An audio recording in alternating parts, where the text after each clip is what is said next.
สบายดีทุกคนมื้อนี้ก็เป็นมื้อสันวันดีมื้อสีวันงามเนาะเป็นมื้อหกค่ำสะเพาหลวงไปค่าเพราะว่าอ้ำกับทอมก็เลยว่าเลือกตั้งเสาเอกมื้อนี้เนาะแม่แล้วก็ได้มาทอกเงินให้เพิ่นเนาะมื้อนี้เนาะเป็นงวดแรกเลยพี่น้องงวดแรกก็มัดจำบ่แม่นมัดจำเนาะก็คือเป็นงวดทำอิฐเนาะทางงวดทำอิฐเลยเนาะงวดทำอิฐก็คือ800 ล้านพี่น้องเนาะคือรับทำอิฐทอมกับอามก็คือทอกไป800 ล้านเนาะประมาณมูลค่าการก่อสร้างกับ6ตื้อปลายนี่แหละพี่น้องรวมทั้งกำแพงคอกรถแล้วก็เฮือนน้ำเนาะแม่นแล้วมื้อนี้ก็เป็นมื้อสั้นวันดีพี่น้องก็มาทอกเงินให้เพิ่นแม่นบ่อามแม่นแล้วมาทอกเงินให้เพิ่นเนาะแล้วก็เฮาเลือกบริษัทของไอ้คำลาเนาะบริษัทก่อสร้างเมืองเหนือพี่น้องก็คืออ้ำกับทอมนี่ก็ไว้วางใจก็เห็นเพื่อนเฮ็ดเฮือนหลายหลังคืองามเนาะเห็นหลายหลังผ่านมาก็คือผลงานผ่านมาก็คือเฮาก็เลยตัดสินใจเอาบริษัทเพิ่นเฮ็ดเฮือนทอมกับอ้ำเนาะก็คือเฮือนแบบนี้ทุกคนแม่นแล้วหลังนี้แหละเนาะเฮ็ดจากเดือนนี้แล้วนี่12 เดือน12 เดือนเนาะ12 เดือนปีนึงก็คือแล้วเนาะแล้วก็ทุกงวดเฮาก็สิได้จ่ายเพิ่นประมาณ10ปลายงวดเนาะแม่นๆเฮา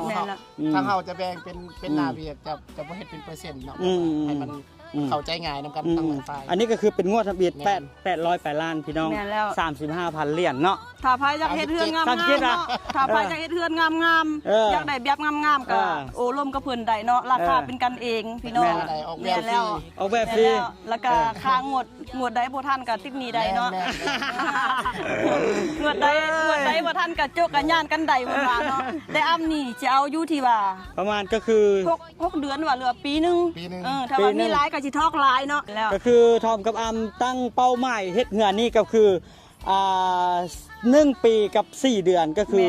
แล้วโครงสร้างกำแพงแล้วก็คอกรถให้แล้วเบิดเลยแล้วเหลือนั่นก็เป็นงานบิวอินพี่น้องเนาะก็คือมื้อนี้ก็ได้มาทอกงวดทะเบียนแล้วเนาะอ้าวถึงเลขเนาะจะเข้าโครงการถึงเลขแล้วมื้อนี้อ้า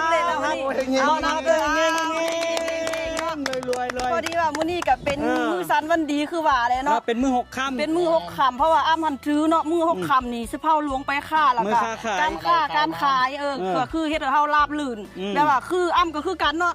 การขายไฟเบอร์นี่ก็แบบว่าสิเฮ็ดหยังก็แบบว่าเฮาต้องหามื้อหายามเนาะก็รายได้ที่ว่าสิได้เฮือนงามๆสิได้ดินหลายตอนแล้วก็สิได้รถขี่หลายคันก็ย้อนไฟเบอร์อ้ำนี่เนาะอันนี้ก็เป็นคอลลาเจนอ้ำกำลังสิเปิดโตเนาะมื้อนี้อ้ำก็สิคืนกำไรให้ลูกค้าสำหรับผู้ใดที่ว่าอยากจอยอยากหุ่นดีเนาะเราเอาตัวนี้ไปกินเด้อตัวนี้บล็อกเบิร์นได้ดีพี่น้องเอาไปกินเลยมื้อนี้อ้ำจัดโปรโคราคาทึกแล้วก็ตัวนี้เป็นคอลลาเจนอ้ำเนาะกำลังสิออกมาใหม่นี่สำหรับคนที่ว่าผิวดำผิวแหล